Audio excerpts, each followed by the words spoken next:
कहानी की शुरुआत होती है 1973 की सोवियत सेंट्रल जेल में, जहां बोहेमियन नाम का एक कैदी था जिसे लगभग 2 साल पहले जेल हुई थी। उसने देखा कि कैप्टन वकील्स एक बहुत ही निर्दय आदमी था जो अपने मजे के लिए कैदियों को बुरी तरह पीटता था। जल्द ही बोहेमियन को एक वर्कशॉप के बारे में पता चला जहां हर एक कैदी काम करने का सपना देखता था। असल में जो भी कैदी उस वर्कशॉप में 2 दिन काम करेगा, उसकी जेल की सजा से 3 दिन कम हो जाते थे। साथ ही वर्कशॉप में काम करते हुए ध्यान काम पर ही लगा रहता और दिन आराम से कट जाता। फिर एक दिन वार्डन ने बोहेमियन को अपने ऑफिस में बुलाया और उसे अपनी सजा कम करवाने का एक मौका दिया। वह चाहता था कि बोहेमियन एक ऐसी टीम तैयार करें जो वर्कशॉप में काम करके वहां की प्रोडक्टिविटी को डबल कर दे। साथ ही उसने कहा कि अगर उसकी टीम दोगुना काम करने में कामयाब रही तो 1 साल में बोहेमियन को रिहा कर दिया जाएगा।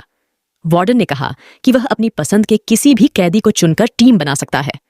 पर जब बोहेमियन ने कहा कि वह चेट नाम के कैदी को चुन चाहता है तो वार्डन ने इसके लिए साफ इनकार कर दिया।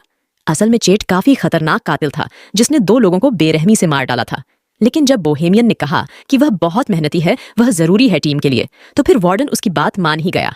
आखिरकार बोहेमियन ने अपनी टीम बनाई जिसमें चेट, नीडल, बूढ़ा मास्टर और क्रेसी नाम के कैदी शामिल थे। बोहेमियन के दोस्त चेट से थोड़ा डर रहे थे, तो बोहेमियन ने उन्हें समझाया कि चेट से बिना बात किए उसे बस अपना काम करने दो।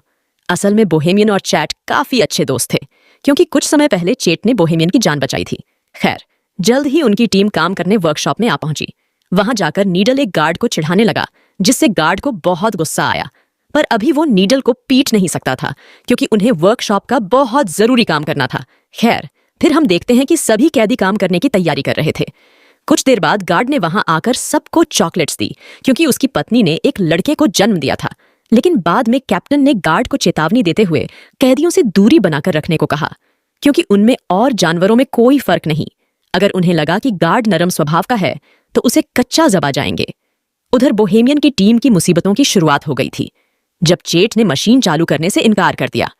कैप्टन ने बोहेमियन को इशारा किया तो वह चेट के पास गया और तब चेट ने उसे बताया कि मशीन में एक कबूतर फंसा हुआ है। अब उन सब ने मिलकर मशीन खोलने की कोशिश की, मगर उनके पास इस काम के लिए औजार ही नहीं थे। तभी कैप्टन और गार्ड वहां उन्हें देखने आए कि यहाँ चल क्या रहा है। हालांकि मशीन में कबूतर फंसा हुआ था, लेकिन कैप्टन ने फिर भी मशीन चालू करने का हुक्म दिया। फिर कैप्टन ने गार्ड को मशीन चलाने को कहा, मगर जैसे ही गार्ड बटन दबाने लगा, चेट ने उसे गर्दन से पकड़ लिया और कहने लगा कि जब तक कबूतर आजाद नहीं होता तब तक किसी कीमत पर मशीन शुरू नहीं होगी। तभी अचानक नीडल ने पीछे से कैप्टन पर हमला करके उसे बेहोश कर दिया। फिर उसने क्रेसी को दरवाजा बंद करने को कहा। यह सब देखकर बोहेमियन काफी घबरा गया क्योंकि मामला हाथ से निकलता जा रहा था।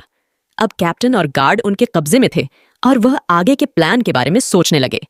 बोहेमियन ने कहा कि वह पुलिस को फोन करके सब कुछ सच बता देगा, पर चेट ने उसे धमका कर कहा कि अगर उसने ऐसा कुछ किया ना तो वह कैप्टन को मार डालेंगे। जिस पर कैप्टन ने गुस्से में कहा कि उनमें से कोई भी जिंदा नहीं बचेगा, जिससे वह सभी काफी डर गए। फिर बोहेमियन ने कहा कि उन्हें कैप्टन और गार्ड को छोड़कर फिर से काम पर लग जाना चाहिए। मास्टर और क्रेसी भी बोहेमियन की बात से सहमत थे, पर नीडल जानता था कि अगर उसने कैप्टन को छोड़ दिया तो वह अपनी जान से हाथ धो बैठेगा। फिर बोहेमियन ने चेट से गार्ड को छुड़वाने की कोशिश की, लेकिन चेट ने कहा कि जब तक वह कबूतर आजाद नहीं होता तब तक काम शुरू नहीं होगा, मतलब नहीं होगा। अब बोहेमियन ने फिर से मशीन खोलने की कोशिश की, मगर वो नाकामयाब रहा।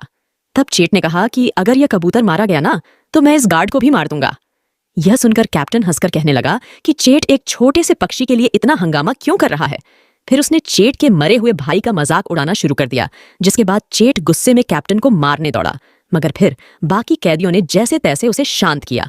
अब बोहेमियन जानता था कि जल्द ही जेल के बाकी गार्ड्स वहां आते ही होंगे, इसीलिए उसने प्लान बनाया कि वह कैप्टन और गार्ड्स को रिहा कर देंगे ताकि बदले में वह भी सही सलामत जेल वापस जा सकें। खैर, कुछ ही देर में गार्ड आकर दरवाजा खटखटाने लगे। तभी कैप्टन ने चिल्लाकर उन्हें सारा हाल बता दिया। बोहेमियन ने दरवाजे पर जाकर अपनी बात कही, पर तभी गार्ड्स बाहर से दरवाजे को खोलने लगे। फिर एक गार्ड गाड़ी में बैठकर बाकी गार्ड्स को बुलाने चला गया। उधर बूढ़े मास्टर ने कहा कि वह बाहर जाकर गार्ड से बात करेगा।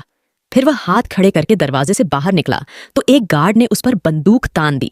फिर अचानक उस गार्ड ने बिना किसी बात के ही गोली चला दी, जिससे मास्टर की मौके पर ही मौत हो गई। जब बोहेमियन और उसके साथियों को इसका पता चला तो बोहेमियन ने गुस्से में कंट्रोल यूनिट ही तोड़ डाला, जिससे दरवाजा फिर से बंद हो गया। फिर कुछ समय बाद जेल वार्डन और एम्बुलेंस वहां पहुंच गई। वार्डन ने कहा कि वह उन कैदियों से बात करके मामला सुलझाना चाहता है। वार्डन ने पुलिस वालों को दूर भेजने की कोशिश की ताकि कैदी डर कर कोई गलत कदम ना उठा लें, मगर पुलिस चीफ तो वहां से हिलने को तैयार ही नहीं था। उधर कैदियों की टोली अंदर ही फंसी हुई थी और उन्हें कुछ समझ नहीं आ रहा था कि क्या करें। फिर बोहेमियन ने कैप्टन को पानी पिलाया और कहा कि उन्हें दरवाजा खोलकर खुद को पुलिस के हवाले कर देना चाहिए। पर क्रेसी ने कहा कि उन सबका भी वही हाल होगा जो बूढ़े मास्टर का हुआ। तभी चेट ने भी धमकी देते हुए कहा कि अगर उनमें से किसी ने भी दरवाजा खोला तो वह गार्ड और कैप्टन को जान से मार देगा, फिर अपना अपना देख लेना। तुम लोग आखिरकार सबको समझ आ गया कि अगर उन्हें इस मुसीबत से जिंदा बचना है तो उन्हें उस कबूतर को जिंदा बाहर निकालना होगा। इधर पुलिस चीफ ने वार्डन से कहा कि उसे 1 घंटा दिया जाता है, उतने में मामला सुलझाना होगा, वरना फिर पुलिस को जबरदस्ती अंदर घुसना ही पड़ेगा। तब वार्डन ने एक माइक्रोफोन के जरिए कैदियों से बात की और उनसे कहा कि भाई देखो, कैप्टन और गार्ड को छोड़ दो, इसी में तुम्हारी भलाई है। वार्डन ने उन्हें विश्वास दिलाने की कोशिश की कि उन्हें कुछ भी नहीं किया जाएगा और इस हरकत को बस एक गलती मानकर भुला देंगे। तब बोहेमियन ने एक बार फिर से मशीन खोलने की कोशिश करने की सोची और साथ ही उसने कैप्टन से चाबी लेकर चेट को जंजीरों से रिहा कर दिया। जब नीडल ने इसका विरोध किया तो बोहेमियन ने कहा कि वह कबूतर को आजाद करके ही दरवाजा खोलकर खुद को पुलिस के हवाले करेंगे। इसके बाद नीडल और बोहेमियन के बीच हाथपाई शुरू हो गई। नीडल एक औजार से बोहेमियन की जान लेने ही हुआ था कि चेट ने उसे पीछे से उठाकर दीवार पर दे मारा। इसके बाद वह सब मशीन खोलने में जुट गए। फिर चेट ने अपनी बाजुओं के जोर से कुछ ही देर में ढक्कन खोल दिया, लेकिन अब भी एक और परत उतारने बाकी थी। उन्होंने देखा कि कबूतर अब भी जिंदा था। तब बोहेमियन ने चेट से पूछा कि वो एक कबूतर को बचाने के लिए इतना जोर क्यों दे रहा है। फिर चेट ने उसे बताया कि उसे हर रोज डरावने सपने आते हैं जिसमें उसे कब्र में जिंदा दफना दिया जाता है। वह बुरी तरह चिल्लाता है, मगर अंत में वही दम घुटने की वजह से उसकी मौत हो जाती है। अब वह इस कबूतर में खुद को देख रहा था और उसे ना जाने क्यों लगता था कि अगर यह कबूतर बच गया तो शायद वह भी बच जाएगा, उसके भी यह बुरे सपने बंद हो जाएंगे। खैर, फिर बोहेमियन ने मशीन खोलने में गार्ड की मदद मांगी तो उसने कहा कि पहले उन्हें कैप्टन को रिहा कर देना चाहिए ताकि कैप्टन बाहर जाकर पुलिस को सब कुछ बता सके। मगर नीडल उसे छोड़ने के लिए हरगिज राजी नहीं था और फिर अचानक उसने कैप्टन पर लकड़ी से वार कर दिया। बोहेमियन ने गार्ड को समझाया कि भाई देख, अगर हमने इसको कैप्टन को छोड़ दिया ना तो हमारे साथ तू भी मारा जाएगा, क्योंकि सिर्फ तुझे बचाने के लिए गोलियों का इस्तेमाल खारिज तो नहीं करेगी सरकार। फिर बोहेमियन ने गार्ड को भी जंजीरों से बांधने की धमकी दी तो वो मदद करने के लिए राजी हो गया। वहीं बाहर पुलिस कैप्टन और वार्डन यह सोच रहे थे कि इस मामले को कैसे सुलझाया जाए।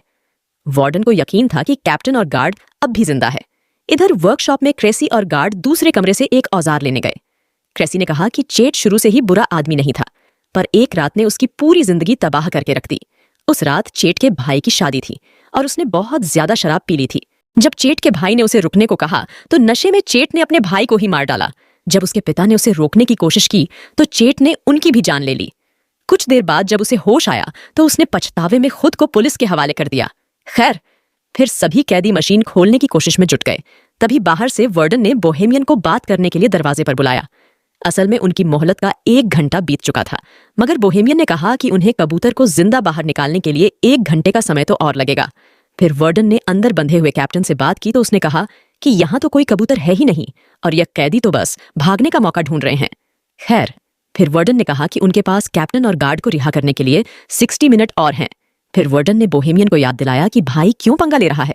अपनी जिंदगी के साथ तुझे कहा तो था कि वर्कशॉप का काम पूरा होने पे 1 साल के अंदर यहाँ कर देंगे तुझे। लेकिन जब बाकी कैदियों ने यह बात सुनी तो उन्हें बहुत गुस्सा आया, क्योंकि इसका मतलब यह था कि बोहेमियन ने उन्हें अपने फायदे के लिए इस्तेमाल किया था। यह देखकर कैप्टन तो जोर जोर से हंसने लगा और बोहेमियन ने उसे मुक्का मार दिया। फिर वो कैप्टन को रिहा करने लगा तो नीडल ने उसका विरोध किया। तब बोहेमियन ने कहा कि वो सिर्फ कैप्टन को रिहा करेंगे और गार्ड को बंदी बनाकर रखेंगे। फिर जब बोहेमियन कैप्टन को लेकर बाहर आया तो अचानक पुलिस चीफ ने उन पर गोलियां चला दी। अब बोहेमियन तुरंत कैप्टन को वापस अंदर ले आया और मामला फिर बिगड़ गया। इधर बाहर वार्डन ने गुस्से में पुलिस चीफ के मुंह पर मुक्का मारा, पर चीफ ने कहा कि क्या हो गया भाई, उनका समय खत्म हो गया है, बाहर निकालना चाहिए। हमारे सोल्जर को तभी वहां एक ट्रक में कई सिपाही आ पहुंचे। वहीं दूसरी ओर सभी कैदी मशीन के ढक्कन में छेद करने में कामयाब रहे। फिर बोहेमियन ने उसमें अपना हाथ डालकर कबूतर को बाहर निकालने की कोशिश की, मगर वो उसके हाथ नहीं लगा। नीडल ने तो ग्राइंडर की मदद से ढक्कन को काटने की भी कोशिश की, लेकिन कोई फायदा नहीं हुआ। आखिरकार उन्होंने एक और छेद करने का फैसला किया, मगर उनके पास जरूरत के औजार नहीं थे। तब बोहेमियन ने कैप्टन से औजारों वाले कमरे की चाबी ले ली। वहीं बाहर सिपाहियों ने वर्कशॉप के ऊपर धावा बोलने की तैयारी कर ली थी। अंदर कैदी वेल्डिंग मशीन से लोहा पिघलाने में लगे थे। मगर उन्हें मशीन चलानी ही नहीं आती थी। तब कैप्टन उनकी मदद के लिए आगे आया। इधर सिपाहियों ने दरवाजे पर बॉम्ब फोड़ने की तैयारी कर ली।